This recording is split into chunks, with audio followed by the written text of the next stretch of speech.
Learn fast എഡ്യൂക്കേറ്റഡിലേക്ക് എല്ലാവർക്കും സ്വാഗതം. Statistical assistant grade 2 2025 എക്സാമിന് വേണ്ടിയിട്ട് നമ്മൾ എല്ലാവരും തന്നെ പഠിക്കുവാനായിട്ട് പോവുകയാണല്ലേ. അതിലെല്ലാവർക്കും ഉള്ള ഒരു സംശയമാണ് ഏത് ജില്ലയിലേക്കാണ് അപേക്ഷിക്കേണ്ടത്, അല്ലെങ്കിൽ അപേക്ഷിച്ച് കഴിഞ്ഞവർക്ക് അറിയേണ്ട ചില കാര്യങ്ങളുണ്ട്. ആ ജില്ലയിലെ നിയമനം കിട്ടുവാനായിട്ടുള്ള സാധ്യതകൾ എത്രത്തോളമാണ്? ഈ ഒറ്റ വീഡിയോയിൽ തന്നെ നമ്മൾ കണ്ണൂർ ജില്ലയിലെ സ്റ്റാറ്റിസ്റ്റിക്കൽ അസിസ്റ്റന്റ് ഗ്രേഡ് 2 നിയമന സാധ്യതകൾ എത്രത്തോളമാണ് എന്നാണ് അനലൈസ് ചെയ്യുവാനായിട്ട് പോകുന്നത്. ശ്രദ്ധിക്കുക, കണ്ണൂരിൽ അപ്ലൈ ചെയ്തവർക്ക് വേണ്ടി മാത്രമുള്ള ഒരു വീഡിയോ അല്ല ഇത്. അപ്ലൈ ചെയ്യുവാൻ പോകുന്നവർക്കും അപ്ലൈ ചെയ്യണോ വേണ്ടയോ എന്ന സംശയത്തിൽ നിൽക്കുന്നവർക്കും വേണ്ടിയുള്ള ഒരു വീഡിയോ ആണ്. ഇതുപോലെ തന്നെ കേരളത്തിലെ എല്ലാ ജില്ലകളുടെയും വീഡിയോ നമ്മുടെ യൂട്യൂബ് ചാനലിൽ അപ്ലോഡ് ചെയ്തിട്ടുണ്ട്. അതുപോലെ എല്ലാ ജില്ലകളുടെയും ജില്ലാ തലത്തിലുള്ള കമ്പാരിസൺ ആയിട്ടുള്ള വീഡിയോയും അപ്ലോഡ് ചെയ്യുന്നതാണ് കേട്ടോ. അപ്പോൾ ഈ ഒരു വീഡിയോ നിങ്ങളുടെ കണ്ണൂരുള്ള എല്ലാ സുഹൃത്തുക്കൾക്കും ഷെയർ ചെയ്ത് കൊടുക്കുവാനായിട്ട് മറക്കരുത്. അപ്പോൾ നമുക്ക് കണ്ണൂർ ജില്ലയിലെ ഡീറ്റെയിൽസിലേക്ക് കടക്കാം. കഴിഞ്ഞ തവണത്തെ സ്റ്റാറ്റിസ്റ്റിക്കൽ അസിസ്റ്റന്റ് ഗ്രേഡ് 2 പരീക്ഷ കണ്ണൂർ ജില്ലയിൽ എത്ര പേരാണ് അപ്ലൈ ചെയ്തത്? 3079 പേരാണ് കണ്ണൂർ ജില്ലയിലെ ഈ ഒരു പരീക്ഷയ്ക്ക് വേണ്ടിയിട്ട് കഴിഞ്ഞ തവണ അപ്ലൈ ചെയ്തത്. 3079 പേര്, വളരെ കുറവാണല്ലേ. സാധാരണ നമ്മുടെ PSC എക്സാമൊക്കെ വെച്ച് നോക്കിയാൽ ആപ്ലിക്കേഷൻ എണ്ണം വളരെ കുറവാണ്. അതിൽ തന്നെ എത്ര പേരാണ് കൺഫർമേഷൻ നൽകിയത്? 3079 പേരിൽ വെറും 1847 പേര് മാത്രമാണ് ഈ ഒരു പരീക്ഷയ്ക്ക് വേണ്ടിയിട്ട് കൺഫർമേഷൻ നൽകിയത്. ഇപ്പൊ എന്താണ് ഈ കൺഫർമേഷൻ നൽകുക എന്ന് പറഞ്ഞാൽ, ആദ്യമായിട്ട് PSC എക്സാം എഴുതുന്നവർക്ക് ഒരു കൺഫ്യൂഷൻ ഉള്ള ഒരു കാര്യമാണ്. നമ്മുടെ എക്സാമിന് 1-2 മാസം മുൻപായിട്ട് തന്നെ എക്സാം ഡേറ്റും സിലബസും വന്നുകൊണ്ട് കൺഫർമേഷൻ നൽകൂ എന്ന് പറഞ്ഞ PSCയുടെ പ്രൊഫൈലിൽ നമുക്കൊരു മെസ്സേജ് വരും. അപ്പോൾ ആ ഒരു മെസ്സേജ് നോക്കിയിട്ട് നമ്മുടെ PSC പ്രൊഫൈലിൽ നമ്മൾ ലോഗിൻ ആയിട്ട് ആ ഒരു കൺഫർമേഷൻ, ഈ ഒരു പരീക്ഷയ്ക്ക് വേണ്ടിയിട്ട് കൺഫർമേഷൻ നൽകേണ്ടതായിട്ടുണ്ട്. അതായത് ഈ ഒരു പരീക്ഷ നമ്മൾ എഴുതുവാനായിട്ട് വരും എന്ന ഒരു ഉറപ്പ് നൽകേണ്ടതായിട്ടുണ്ട്. ഈ ഒരു കൺഫർമേഷൻ നമ്മൾ കൊടുത്താൽ മാത്രമേ നമ്മൾക്ക് പരീക്ഷ എഴുതുവാനായിട്ട് സാധിക്കുകയുള്ളൂ കേട്ടോ. പ്രത്യേകം ശ്രദ്ധിക്കുക, കൺഫർമേഷൻ നൽകേണ്ടതുണ്ട്. കൺഫർമേഷൻ നൽകാത്ത പക്ഷം നമ്മൾക്ക് എക്സാം എഴുതുവാനായിട്ട് സാധിക്കില്ല. അങ്ങനെ എക്സാം എഴുതാൻ പറ്റാതെ പോയിട്ടുള്ള കുറച്ച് പേരുണ്ട് കേട്ടോ. അപ്പോൾ അങ്ങനെയുള്ള അബദ്ധങ്ങളൊന്നും തന്നെ പറ്റരുത്. ഇടയ്ക്കിടയ്ക്ക് PSC പ്രൊഫൈൽ ആ ഒരു സമയമാകുമ്പോഴേക്കും ചെക്ക് ചെയ്യേണ്ടതുണ്ട്. അതുപോലെ ഈ ഒരു നമ്മുടെ കൺഫർമേഷൻ നൽകുവാനായിട്ടുള്ള മെസ്സേജ് വരുമ്പോൾ തന്നെ അതുമായിട്ട് ബന്ധപ്പെട്ട കാര്യങ്ങളൊക്കെ നമ്മളുടെ യൂട്യൂബിലും അതുപോലെ ടെലഗ്രാം ഗ്രൂപ്പിലൊക്കെ അറിയിക്കുന്നതായിരിക്കും കേട്ടോ. ഓക്കെ, അപ്പം 3079 പേര് അപ്ലൈ ചെയ്തു. അതിൽ 1847 പേരാണ് കൺഫർമേഷൻ നൽകിയത്. ഈ കൺഫർമേഷൻ നൽകിയാലും ചിലപ്പോൾ പല സാഹചര്യങ്ങൾ കൊണ്ട് നമുക്ക് എക്സാം എഴുതാൻ പറ്റാതെ വന്നേക്കാം. അങ്ങനെ 1847 പേരിൽ ഈ ഒരു പരീക്ഷ എഴുതിയത് വെറും 1248 പേര് മാത്രമാണ്. വെറും 1248 പേര് മാത്രം എഴുതിയ PSC പരീക്ഷ. നിങ്ങളൊന്ന് ആലോചിച്ച് നോക്കിക്കേ, ഇതുപോലുള്ള മറ്റൊരു ഏതെങ്കിലും ഒരു PSC പരീക്ഷയുണ്ടോ? വെറും 1248 പേര് മാത്രം മത്സരിക്കുന്ന ഒരു മത്സര പരീക്ഷ അല്ലെ.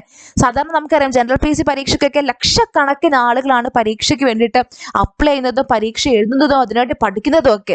ഈ ഒരു പരീക്ഷയിലെ കണ്ണൂർ ജില്ലയിലെ വെറും 1248 പേര് മാത്രമാണ് ആ ഒരു പരീക്ഷ എഴുതിയത്. ഈ 1248 പേരിൽ എത്ര പേരായിരുന്നു മെയിൻ ലിസ്റ്റിലേക്ക് വന്നത്? 40 പേരായിരുന്നു കണ്ണൂർ ജില്ലയുടെ മെയിൻ ലിസ്റ്റിൽ ഉണ്ടായിരുന്നത്. അപ്പൊ കട്ട് ഓഫ് മാർക്ക് എത്രയായിരുന്നു? കണ്ണൂർ ജില്ലയുടെ കട്ട് ഓഫ് മാർക്ക് എന്ന് പറയുന്നത് 23.67 മാർക്കായിരുന്നു. 23.67 മാർക്കാണ് കണ്ണൂർ ജില്ലയുടെ കട്ട് ഓഫ് എന്ന് പറയുന്നത്. അത് ഹയസ്റ്റ് മാർക്ക് 36 മാർക്കായിരുന്നു. നിങ്ങൾ ആലോചിക്കാൻ, 100 മാർക്കിന്റെ പരീക്ഷയാണ് കേട്ടോ. 100 മാർക്കിന്റെ പരീക്ഷയിലാണ് ഈ ഒരു 23.67 കട്ട് ഓഫ് വന്നിരിക്കുന്നത്. അപ്പൊ ഈ ഒരു 23.67 അതിന് മുകളിലും മാർക്ക് മേടിച്ച 40 പേരായിരുന്നു ആ ഒരു മെയിൻ ലിസ്റ്റിൽ ഉൾപ്പെട്ടിട്ടുണ്ടായിരുന്നത്. അപ്പോൾ എത്ര പേർക്കാണ് ഇതുവരെ കണ്ണൂർ ജില്ലയിൽ അഡ്വൈസുകൾ പോയിട്ടുള്ളത്? ഇതുവരെ കണ്ണൂർ ജില്ലയിൽ ഈ ഒരു തസ്തികയിൽ നിന്ന് അഡ്വൈസ് പോയിട്ടുള്ളത് 46 പേർക്കാണ് കേട്ടോ. 46 അഡ്വൈസുകളാണ് കണ്ണൂർ ജില്ലയിൽ നിന്ന് ഈ ഒരു തസ്തികയ്ക്ക് വേണ്ടിയിട്ട് പോയിട്ടുള്ളത്. അപ്പോൾ ഈ ഒരു വേക്കൻസികളുടെ നമ്മളുടെ ഈ ഒരു അഡ്വൈസുകളുടെ എണ്ണം നോക്കിയാലും അല്ലെങ്കിൽ എക്സാം എഴുതിയവരുടെ എണ്ണം, കോമ്പറ്റീഷൻ ലെവൽ നോക്കിയാലും എല്ലാം തന്നെ ഇതുപോലെയുള്ള ഒരു പരീക്ഷ, ഇതുപോലെ ഇത്ര എളുപ്പത്തിൽ നമുക്ക് ജോലി കിട്ടാൻ സാധ്യതയുള്ള, ഏറ്റവും ഈസി ആയിട്ട് നമുക്ക് ക്രാക്ക് ചെയ്യാൻ പറ്റുന്ന, ഏറ്റവും എളുപ്പമുള്ള ഇതുപോലുള്ള ഒരു പരീക്ഷ നിങ്ങൾക്ക് മറ്റെവിടെയും കാണാൻ സാധിക്കില്ല. അപ്പൊ ഇങ്ങനെയുള്ള അവസരങ്ങളൊന്നും നിങ്ങൾ പാഴാക്കി കളയരുത് കേട്ടോ. ഏറ്റവും നന്നായിട്ട് തന്നെ നമുക്കൊരു 6 മാസം എന്തായാലും സമയമുണ്ട് പഠിക്കാനായിട്ട്. അപ്പൊ ഏറ്റവും നന്നായിട്ട് തന്നെ ഇപ്പോഴേ മുതൽ ആത്മാർത്ഥമായിട്ട് നിങ്ങൾ ഒരു പരീക്ഷയ്ക്ക് വേണ്ടിയിട്ട് പഠിച്ചു തുടങ്ങുക. ഇനി നമുക്ക് കണ്ണൂർ ജില്ലയുടെ മെയിൻ ലിസ്റ്റിലേക്ക് കടക്കാം. കണ്ണൂർ ജില്ലയുടെ മെയിൻ ലിസ്റ്റിൽ ജനറൽ കാറ്റഗറി വിഭാഗത്തിൽ നിന്ന് 12 പേരാണ് ആ ഒരു ലിസ്റ്റിൽ ഉൾപ്പെട്ടിട്ടുണ്ടായിരുന്നത്. ആ 12 പേരിൽ ഹയസ്റ്റ് മാർക്ക് എന്ന് പറയുന്നത് 36 മാർക്കും ലോവസ്റ്റ് മാർക്ക് 23.67 മാർക്കുമാണ്. അതുപോലെ ഇഴവത്തീയ ബില്ലവ റിസർവേഷൻ ഉള്ളവരിൽ 18 പേരായിരുന്നു കണ്ണൂർ ജില്ലയുടെ മെയിൻ ലിസ്റ്റിൽ ഉണ്ടായിരുന്നത്. അപ്പൊ 18 പേരിൽ ഹയസ്റ്റ് മാർക്ക് 34 മാർക്കും ലോവസ്റ്റ് മാർക്ക് 23.67 മാർക്കുമായിരുന്നു. SC കാറ്റഗറിയിൽ നിന്നും ആ റിസർവേഷൻ ഉള്ള ആരും തന്നെ മെയിൻ ലിസ്റ്റിൽ ഉണ്ടായിരുന്നില്ല.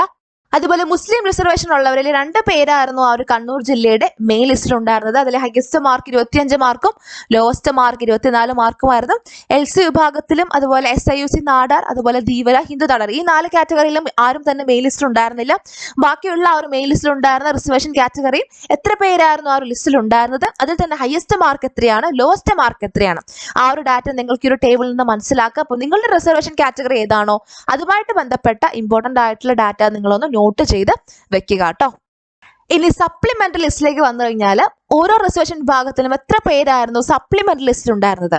ഇഴവത്തീയ ബില്ലവയുടെ റിസർവേഷൻ കാറ്റഗറിയുടെ സപ്ലിമെന്ററി ലിസ്റ്റിൽ 9 പേരായിരുന്നു ഇൻക്ലൂഡ് ആയിട്ടുണ്ടായിരുന്നത്. അതിൽ ഹയസ്റ്റ് മാർക്ക് 23.33 മാർക്കാണ്. സ്വാഭാവികമായിട്ടും നമ്മുടെ മെയിൻ ലിസ്റ്റിലെ നമ്മുടെ കട്ട് ഓഫ് മാർക്ക് 23.67 മാർക്കാണ്. അപ്പോൾ ആ ഒരു കട്ട് ഓഫ് മാർക്കിനേക്കാളും താഴെ മാർക്കുള്ള അല്ലെങ്കിൽ കുറവ് മാർക്കുള്ളവരാണ് സപ്ലിമെന്ററി ലിസ്റ്റിൽ ഇൻക്ലൂഡ് ആവുക.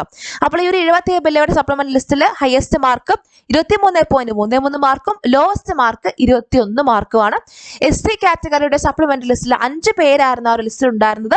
അതിൽ 5 പേരിൽ ഹയസ്റ്റ് മാർക്ക് 17.33 മാർക്കും ലോവസ്റ്റ് മാർക്ക് 10.33 മാർക്കുമാണ്. അതുപോലെ ബാക്കിയുള്ള എല്ലാ റിസർവേഷൻ കാറ്റഗറിയിലെയും സപ്ലിമെന്ററി ലിസ്റ്റിൽ എത്ര പേര് ഉൾപ്പെട്ടിട്ടുണ്ടായിരുന്നു, അതിൽ തന്നെ ഹയസ്റ്റ് മാർക്ക് എത്രയാണ്, ലോവസ്റ്റ് മാർക്ക് എത്രയാണെന്ന് ഈ ഒരു ടേബിളിൽ കൊടുത്തിട്ടുണ്ട്. നിങ്ങൾക്ക് ഈ ഒരു വീഡിയോ പോസ്റ്റ് ചെയ്ത് നിങ്ങൾക്ക് നിങ്ങളുടെ റിസർവേഷൻ ഏതാണോ അതുമായിട്ട് ബന്ധപ്പെട്ട കാര്യങ്ങൾ നോട്ട് ചെയ്ത് വെക്കാവുന്നതാണ് കേട്ടോ. അതുപോലെ ഡിഫറൻറ്റ്ലി ഏബിൾഡ് കാറ്റഗറിയുടെ സപ്ലിമെന്ററി ലിസ്റ്റിലെ ലോ വിഷൻ വിഭാഗത്തിലും ഹിയറിംഗ് ഇമ്പയർമെന്റ് വിഭാഗത്തിലും ലോക്കോമോട്ടീവ് ഡിസബിലിറ്റി സെർവൽ പാസി വിഭാഗത്തിലും എത്ര പേരായിരുന്നു ലിസ്റ്റിൽ ഉൾപ്പെട്ടിട്ടുണ്ടായിരുന്നത്, അതിൽ ഹയസ്റ്റ് മാർക്ക് എത്രയാണ്, ലോവസ്റ്റ് മാർക്ക് എത്രയാണ്, ഈ ഒരു ഡാറ്റ ഒരു ടേബിളിൽ കൊടുത്തിട്ടുണ്ട്. നിങ്ങൾക്ക് നിങ്ങളുടെ റിസർവേഷനുമായിട്ട് ബന്ധപ്പെട്ട കാര്യങ്ങൾ ഈ ഒരു ടേബിൾ നോക്കിയിട്ട് മനസ്സിലാകാവുന്നതാണ് കേട്ടോ. അപ്പോൾ കണ്ണൂർ ജില്ലയിലെ മെയിൻ ലിസ്റ്റിലും സപ്ലിമെന്ററി ലിസ്റ്റിലും ഓരോ റിസർവേഷൻ കാറ്റഗറിയിൽ നിന്നും ഉൾപ്പെട്ട കാൻഡിഡേറ്റ്സിന്റെ എണ്ണം, അതുപോലെ അവരുടെ ഹയസ്റ്റ് മാർക്ക്, ലോവസ്റ്റ് മാർക്ക് എന്നീ വിവരങ്ങളെ കുറിച്ച് നിങ്ങൾക്ക് ഒരു ഐഡിയ കിട്ടിയെന്ന് വിശ്വസിക്കുന്നു. ഇനി നമ്മൾ നോക്കാനായിട്ട് പോകുന്നത് അഡ്വൈസ് ഡീറ്റെയിൽസ് ആണ്. അതായത് ഓരോ റിസർവേഷൻ കാറ്റഗറിയിൽ നിന്നും ഏറ്റവും അവസാനം അഡ്വൈസ് പോയ ആളുടെ റാങ്ക് എത്രയാണ്, അല്ലെങ്കിൽ ഏറ്റവും അവസാനം അഡ്വൈസ് പോയ ആളുടെ മാർക്ക് എത്രയാണ് എന്നീ കാര്യങ്ങളൊക്കെയാണ് കേട്ടോ. അതിലേക്ക് കടക്കുന്നതിന് മുൻപായിട്ട് സ്റ്റാറ്റിസ്റ്റിക്സ്, മാത്തമാറ്റിക്സ്, കൊമേഴ്സ്, എക്കണോമിക്സ് എന്നീ വിഷയങ്ങൾ പ്രധാന വിഷയമായി വരുന്ന കേരള PSC പരീക്ഷകൾ, അതായത് കഴിഞ്ഞ തവണത്തെ സ്റ്റാറ്റിസ്റ്റിക്സ് അസിസ്റ്റന്റ് ഗ്രേഡ് 2 എക്സാം, അതുപോലെ 2024 ജൂണിൽ നടന്ന റിസർച്ച് അസിസ്റ്റന്റ് പരീക്ഷ, അതുപോലെ കഴിഞ്ഞ വർഷം നടന്ന റിസർച്ച് ഓഫീസർ പരീക്ഷ എന്നീ 3 പരീക്ഷകളിലും ലേൺ ഫാസ്റ്റ് എഡ്യൂക്കേറ്റ് നേടിയ നേട്ടങ്ങളെക്കുറിച്ച് കുറച്ച് നിമിഷങ്ങൾ.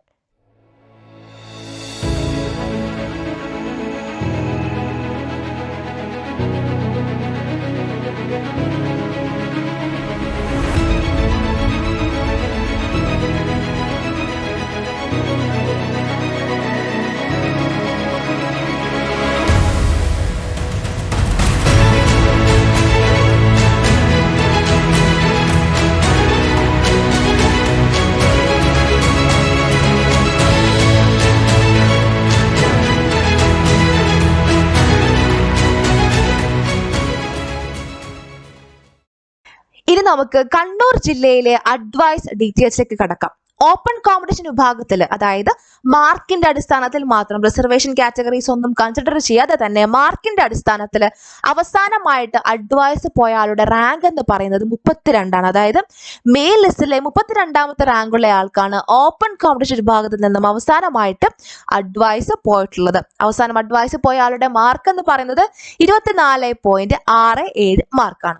അതുപോലെ മെയിൻ ലിസ്റ്റിലെ 33ാമത്തെ റാങ്കുള്ള ആൾക്കാണ് ഇഴവത്തീയ ബില്ലവ റിസർവേഷൻ പ്രകാരം അവസാനമായിട്ട് കണ്ണൂർ ജില്ലയിൽ നിന്ന് അഡ്വൈസ് പോയിട്ടുള്ളത്.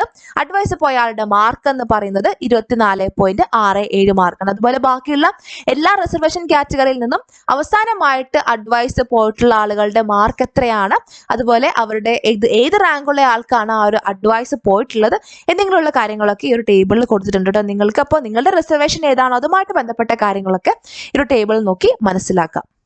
അതുപോലെ മെയിൻ ലിസ്റ്റിലെ 32ാമത്തെ റാങ്കുള്ള ആൾക്ക് വിശ്വകർമ്മ റിസർവേഷൻ ഉണ്ടായിരുന്നു. പക്ഷേ ആ മാർക്കിന്റെ അടിസ്ഥാനത്തിൽ ഓപ്പൺ കോമ്പറ്റീഷൻ വിഭാഗത്തിൽ തന്നെയാണ് അത് കൺസിഡർ ചെയ്തത്. അതുകൊണ്ട് തന്നെ 32ാമത്തെ റാങ്കുള്ള ആൾ ഓപ്പൺ കോമ്പറ്റീഷനിൽ പ്രകാരമാണ് അഡ്വൈസ് പോയിട്ടുള്ളത്.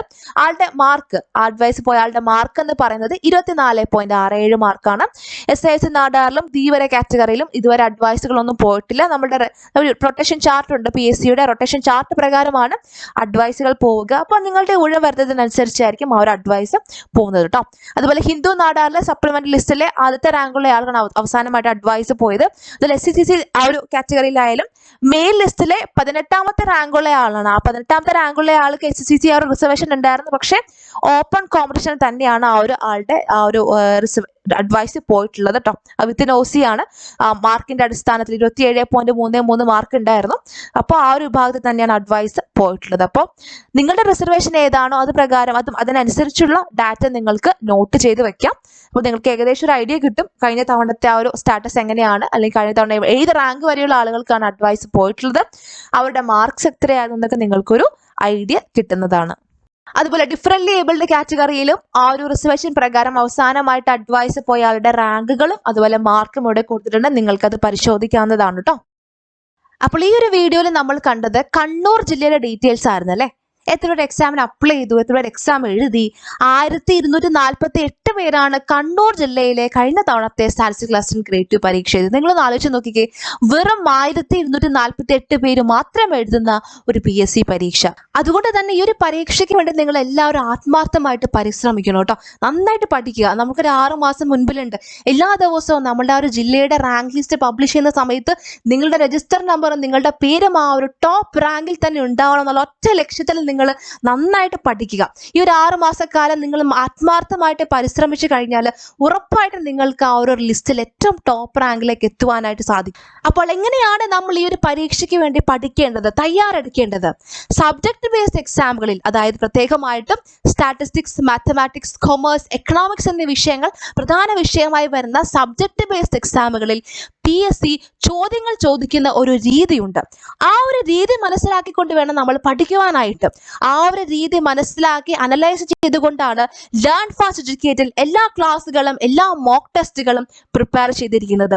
അതിൻ്റെ ഒരു തെളിവാണ് 2024 ജൂണിൽ നടന്ന റിസർച്ച് അസിസ്റ്റന്റ് പരീക്ഷ. ആ ഒരു പരീക്ഷയിൽ ഇതേപോലെ തന്നെ സ്റ്റാറ്റിസ്റ്റിക്സ്, മാത്തമാറ്റിക്സ്, കൊമേഴ്സ്, എക്കണോമിക്സ് ആയിരുന്നു പ്രധാന വിഷയങ്ങളായിട്ട് പഠിക്കുവാനായിട്ടുണ്ടായിരുന്നത്. ആ ഒരു പരീക്ഷയിൽ ലേൺ ഫാസ്റ്റ് എഡ്യൂക്കേറ്റിൽ പഠിപ്പിച്ച ഭാഗങ്ങളിൽ നിന്നും 64 ചോദ്യങ്ങളാണ് നമ്മളുടെ മെയിൻ എക്സാമിന് വന്നത്. 64 ചോദ്യങ്ങൾ, എക്സാക്ട്ലി സെയിം ആയിട്ടുള്ള ചോദ്യങ്ങൾ, സിമിലർ ആയിട്ടുള്ള ചോദ്യങ്ങൾ, പഠിച്ച കാര്യങ്ങൾ അപ്ലൈ ചെയ്യേണ്ട ചോദ്യങ്ങൾ, അങ്ങനെ 64 ചോദ്യങ്ങളാണ് ഒരു പരീക്ഷയ്ക്ക് വന്നത്. ആ 64 ചോദ്യങ്ങൾ ഏതൊക്കെ ക്ലാസ്സിലാണ് നമ്മൾ പഠിച്ചിട്ടുള്ളത്, ഏതൊക്കെ മോക്ക് ടെസ്റ്റിലെ ചോദ്യങ്ങളാണ്, അല്ലെങ്കിൽ ഏത് ക്ലാസ്സിൽ പഠിപ്പിച്ച കാര്യങ്ങൾ അപ്ലൈ ചെയ്തിട്ടുള്ള ചോദ്യങ്ങൾ എന്നിങ്ങനെയുള്ള കംപ്ലീറ്റ് വിവരങ്ങൾ യൂട്യൂബിൽ ഒരു വീഡിയോ ആയിട്ട് അപ്ലോഡ് ചെയ്തിട്ടുണ്ട്. നിങ്ങൾക്കത് കണ്ടു നോക്കാം. അപ്പോൾ ആ ഒരു PSC ചോദ്യങ്ങൾ ചോദിക്കുന്ന രീതി മനസ്സിലാക്കിക്കൊണ്ട് തന്നെയാണ് ലേൺ ഫാസ്റ്റ് എഡ്യൂക്കേറ്റിന്റെ എല്ലാ ക്ലാസ്സുകളും തയ്യാറാക്കുന്നത്. അതിന്റെ ഫലം തന്നെയായിരുന്നു 64 ചോദ്യങ്ങൾ വന്നതും. മാത്രമല്ല റിസർച്ച് അസിസ്റ്റന്റ് പരീക്ഷയിൽ വെറും 159 പേര് മാത്രം അടങ്ങുന്ന ഷോർട്ട് ലിസ്റ്റിൽ ഇടം നേടിയത് 37 പേരാണ്. അത് സ്റ്റേജ് വൈഡ് എക്സാം ആണ്. 37 പേരും ലേൺ ഫാസ്റ്റിലെ സ്റ്റുഡൻസ് ആയിരുന്നു. 19 പേരാണ് മെയിൻ ലിസ്റ്റിൽ മാത്രമുള്ളത്. 19 പേര് മെയിൻ ലിസ്റ്റിലും 18 പേര് സപ്ലിമെന്ററി ലിസ്റ്റിലും. അതുപോലെ 2022 സ്റ്റാറ്റിസ്റ്റിക്കൽ അസിസ്റ്റന്റ് ഗ്രേഡ് 2 പരീക്ഷയിൽ ലേൺ ഫാസ്റ്റ് എഡ്യൂക്കേറ്റിൽ നിന്നും 55 റാങ്ക് ഹോൾഡേഴ്സ് ആണ് ഉണ്ടായിരുന്നത്. 55 റാങ്കുകൾ, 1, 2, 3, 4, 5 റാങ്കുകൾ ഉൾപ്പെടെ വിവിധ ജില്ലകളിലായി 55 റാങ്കുകൾ. എങ്ങനെയാണ് ഇത് സാധ്യമാവുക? PSC പരീക്ഷയിൽ ചോദ്യങ്ങൾ ചോദിക്കുന്ന ഒരു രീതിയുണ്ട്. ആ ഒരു രീതി മനസ്സിലാക്കി വേണം നമ്മൾ പഠിക്കുവാനായിട്ട്. ഞങ്ങൾ ക്ലാസ്സിൽ പഠിപ്പിക്കുന്നതും അതുപോലെ മോക്ക് ടെസ്റ്റിൽ ഇടുന്ന ക്വസ്റ്റ്യൻസും നിങ്ങൾ ആത്മാർത്ഥമായിട്ട് പഠിക്കുകയും പ്രാക്ടീസ് ചെയ്യുകയും ചെയ്യുകയാണെങ്കിൽ തീർച്ചയായിട്ടും ഇനി വരാൻ പോകുന്ന 2025 സ്റ്റാറ്റിസ്റ്റിക്കൽ അസിസ്റ്റന്റ് ഗ്രേഡ് 2 പരീക്ഷയുടെ റാങ്ക് ലിസ്റ്റിൽ നിങ്ങളുടെ പേരും ഏറ്റവും ടോപ്പ് റാങ്കിൽ ഉണ്ടാവുമെന്നതിൽ ഒരു സംശയവുമില്ല. ഈ 2025 നിങ്ങൾ ആഗ്രഹിച്ചതുപോലെ നിങ്ങൾക്കൊരു ഗവൺമെന്റ് ജോലി നേടുവാൻ സാധിക്കട്ടെ എന്ന് ആശംസിക്കുന്നു. നിങ്ങളോടൊപ്പം ലേൺ ഫാസ്റ്റ് എഡ്യൂക്കേറ്റ് എന്നും ഉണ്ടാവും. Thank you.